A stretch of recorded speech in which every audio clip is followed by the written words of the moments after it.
कि पिछले साल जो सेल हुई है उससे तकरीबन 8 से 10 गुना ज़्यादा हमने स्टॉक्स का बंदोबस्त किया है। उसके लिए यूटिलिटी स्टोर्स कॉरपोरेशन को हुकूमत पाकिस्तान ने 50 अरब रुपए अजाफी जो हैं उसका बंदोबस्त करके दिया है, जिससे वो सामान ख़रीद रहे हैं ताकि किसी किस्म की लोगों को दिक्कत ना आ सके। पहले 5 आइटम्स के ऊपर यूटिलिटी स्टोर्स कॉरपोरेशन में सब्सिडी चल रही थी, अब उसको 19 आइटम्स के ऊपर ले जाया जा रहा है। इसके अलावा नए यूटिलिटी स्टोर्स खोलने का अमल जारी है। 200 के करीब मोबाइल यूटिलिटी स्टोर्स हैं जो कि ट्रक्स के ऊपर मुख्तलिफ इलाकों में जा रहे हैं, जहाँ तक पे पहुँच पहले महदूद थी यूटिलिटी स्टोर्स की, और इसको हम मज़ीद भी बढ़ा रहे हैं। इन मोबाइल यूटिलिटी स्टोर्स को हम मज़ीद भी बढ़ा रहे हैं। यहाँ पे आपने देखा होगा कि जो हमारा स्टाफ है उसने पर्सनल प्रोटेक्टिव इक्विपमेंट यानी हिफाजती गेयर भी पहना हुआ है ताकि उनकी हिफाजत भी हो सके और जो हमारे यहाँ पे ग्राहक आएंगे उनकी भी हिफाजत हो सके। पूरे पाकिस्तान में रोज़मर्रा की अशिया जब बंदिशें लगाई गई तो उसकी जो सनतें थीं, उसके कारोबार थे, उसकी दुकानें थीं, उनके ऊपर किसी किस्म की ममानियत उनकी सप्लाई चेन के ऊपर नहीं लगाई गई। और पूरे पाकिस्तान में आज अल्हम्दुलिल्लाह खाने पीने की अशिया, फार्मेसी की अशिया जो है उसकी तरसील जो है वो जारी है और उसमें किसी किस्म की बंदिश नहीं आई। और कीमतों को कंट्रोल करने के लिए हमने इस मरतबा यूटिलिटी स्टोर्स कॉरपोरेशन को, जैसे मैंने पहले अर्ज़ किया कि रमज़ान के महीने में 10 गुना ज़्यादा पिछले साल की बनिस्बत जो सामान है उसके रखने के लिए माली इंतज़ामात किए हैं। और इससे हमारा अपना जो तखमीना है वो ये है कि इस मरतबा रमज़ान में 80 लाख से लेके 1 करोड़ घराने तक, जिसका मतलब है 5 से 6 करोड़ अफराद पूरे पाकिस्तान में 20 करोड़ में से इंशाअल्लाह ताला मुस्तफ़ीद होंगे जो हम यूटिलिटी स्टोर्स कॉरपोरेशन के ऊपर इस वक्त काम कर रहे हैं। और मैं इसमें खुसूसी तौर पे मुबारकबाद भी देता हूँ, खराज तहसीन पेश करता हूँ MD साहब को और चेयरमैन साहब को यूटिलिटी स्टोर्स कॉरपोरेशन के, जिन्होंने अनथक मेहनत की दिन रात और सख्त मुश्किल हालात के अंदर भी उन्होंने यूटिलिटी स्टोर्स जो हैं उनको एक ज़रिया बनाया कि इस मुश्किल हालात में लोगों को एक रोज़मर्रा का सामान जो है वो मुनासिब कीमतों के ऊपर मिल रहा है। और अगर आप यहाँ भी जाके देखें तो आटा है, चीनी है, दालें हैं और दूसरी चीज़ें हैं वो मार्केट के रेट से काफ़ी कम रेट के ऊपर यहाँ पे दस्तयाब है और इंशाल्लाह पूरे पाकिस्तान में ऐसे ही दस्तयाब रहेंगी आने वाले दिनों में भी। और हाँ, मैं ये भी यकीन दिलाना चाहता हूँ लोगों को कि ये बड़ा मुश्किल वक्त है जिससे हम गुजर रहे हैं कोरोना की वजह से, कोविड की वजह से, लेकिन ये जो रोज़मर्रा की अशिया हैं, ज़रूरी खाने पीने की अशिया हैं, इसमें किसी किस्म की कमी नहीं हम आने देंगे और ना ही कमी है, इसलिए किसी को ज़ख़ीरा अंदोज़ी करने की कोई ज़रूरत नहीं है। हम एक नया कानून भी सामने ला रहे हैं कि जो ज़ख़ीरा अंदोज़ों के ख़िलाफ़ सख्त से सख्त एक्शन लिया जाएगा और वो कानून कुछ दिनों में हम सामने लेके आएंगे कि कोई शख्स अगर ज़ख़ीरा अंदोज़ी करेगा तो सिर्फ उसका मैनेजर नहीं, मालिक बराह रास्त जो उस अदारे का मालिक है उसको गिरफ़्तार किया जाएगा, क्योंकि ये इस वक्त एक नेशनल इमरजेंसी है और हम किसी किस्म की ज़ख़ीरा अंदोज़ी बर्दाश्त नहीं करेंगे। लेकिन बहरहाल फ़िलहाल हमारे पास मुकम्मल स्टॉक्स मौजूद हैं और कीमतों के ऊपर कंट्रोल करने का हमारे पास यूटिलिटी स्टोर्स कॉरपोरेशन का एक टूल मौजूद है जिसको हम भरपूर तरीके से इस्तेमाल करते भी रहे हैं और आइंदा आने वाले दिनों में मज़ीद उसको मौसर बना के करेंगे। तो अब मैं आपके सवाल जो मैं ये सवाल करना चाहता हूँ आपसे कि ये तो जो आपने बिजली के रेट, बिजली को वो किया है कि भाई आप मौसर कर दें बिलों को, इसका मतलब है आपके पास कैश कुछ है जो कि आप सस्टेन कर सकते हैं। ये जो यूटिलिटी स्टोर है इसके लिए आप दो काम कर सकते थे कि इसी तरह आप मज़ीद कीमतें कम कर सकते थे और जो चैरिटेबल ऑर्गेनाइजेशंस हैं और जो पर्सनैलिटीज़ हैं उनसे या अदारों से आप स्पेशल पैकेज लेकर इनके लिए तो उनसे पैसे लेकर इसको मज़ीद कम कर सकते थे आप इस रमज़ान के लिए कम अज़ कम, और आपका नाम अच्छा हो जाता है। देखिए, हमने अगर आप अभी देखें तो जो 19 आइटम्स के ऊपर सब्सिडी हमने लगाई हुई है वो काफ़ी मुनासिब सब्सिडी है, कोई थोड़ी सब्सिडी नहीं है और मार्केट के डायनामिक्स को, डिमांड सप्लाई के प्रेशर्स को भी मद्देनज़र रखते हुए ये सब्सिडी मैं समझता हूँ कि कीमतों के ऊपर कंट्रोल रखेगी। आपने देखा कि जो हमारी इन्फ्लेशन की फिगर्स आ रही हैं, शरह सूद, शरह महंगाई की, उनमें भी कमी आई है और उसकी कमी लाने में, जो एसेंशियल कमोडिटीज़ की कमी लाने में आपने देखा कि पहले एक कोरोना से पहले एक बहरान आया था, प्रेशर आया था प्राइस के ऊपर आटे का, चीनी का, तो उसमें यूटिलिटी स्टोर्स कॉरपोरेशन ने बड़ा अपना किरदार अदा किया। तो यही किरदार अब भी वो अदा करेगा और 19 आइटमें आपकी जो यहाँ पे पड़ी हैं, इस वक्त हम दो चीज़ों को इंश्योर कर रहे हैं, एक कीमत और दूसरी सप्लाई।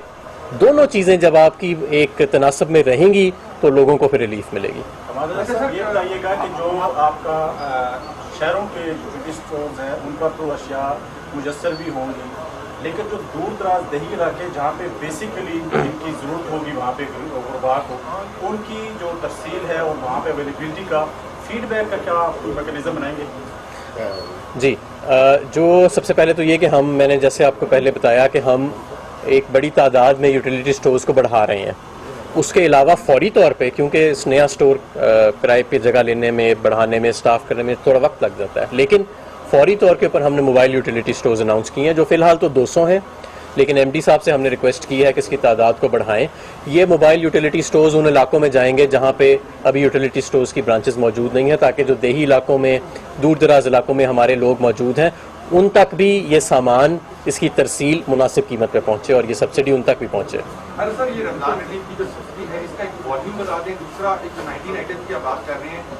ऑन एवरेज इसका इम्पैक्ट इन परसेंटेज कितना होगा? ये टेक्निकल डिटेल्स एमडी साहब बता। आपके सवाल का जवाब, जो एवरेजली जी हमारा एवरेज एक अगर 3,500 से 4,000 रुपए की बास्केट को मैं अगर मद्देनजर रखूं, ये 18 से 20% का impact on an average basket की। और अगर इसको हम टोटल वॉल्यूम की, हमने 2.5 अरब रुपए की ये टोटल सब्सिडी है रमज़ान में। जैसे कि हमादर साहब ने अभी फरमाया कि हम 8.2 से लेके 10 मिलियन तक लोगों को टच हाउस होल्ड को करेंगे। सो ये रीच बहुत बड़ी है। ये तकरीबन पाकिस्तानी हाउस होल्ड का जो इस वक्त ये 25% बनता है। तो ये इस लिहाज से हमारी रीच और ये हमारी तहसील का है। मैं यहाँ पे एक ये भी चीज़ ऐड कर दूंगा कि ये जो हम अपने ऑपरेशंस को बढ़ा रहे हैं और सामान को बढ़ा रहे हैं, सब्सिडी को बढ़ा रहे हैं, ये रमज़ान तक महदूद नहीं रहेगा, ये रमज़ान के बाद भी महदूद रहेगा, क्योंकि हम ये समझते हैं कि यूटिलिटी स्टोर्स का ऑपरेशन पाकिस्तान में जो हमारा गरीब तबका है उसके लिए एक तरह का सोशल सेफ्टी नेट है। इसको हमारा प्लान है कि कंप्लीट यूटिलिटी स्टोर्स का ऑपरेशन के आने वाले महीनों के अंदर इसको ऑटोमेट किया जाएगा, तमाम इसकी सप्लाई चेन को मैप किया जाएगा, क्वालिटी कंट्रोल्स के इसके ऊपर सख्त से सख्त इंतजाम किए जाएंगे और इसका जो माशरे के अंदर फुटप्रिंट है उसको बढ़ाया जाएगा, इसको ज़्यादा ट्रांसपेरेंट और मौसर बनाया जाएगा।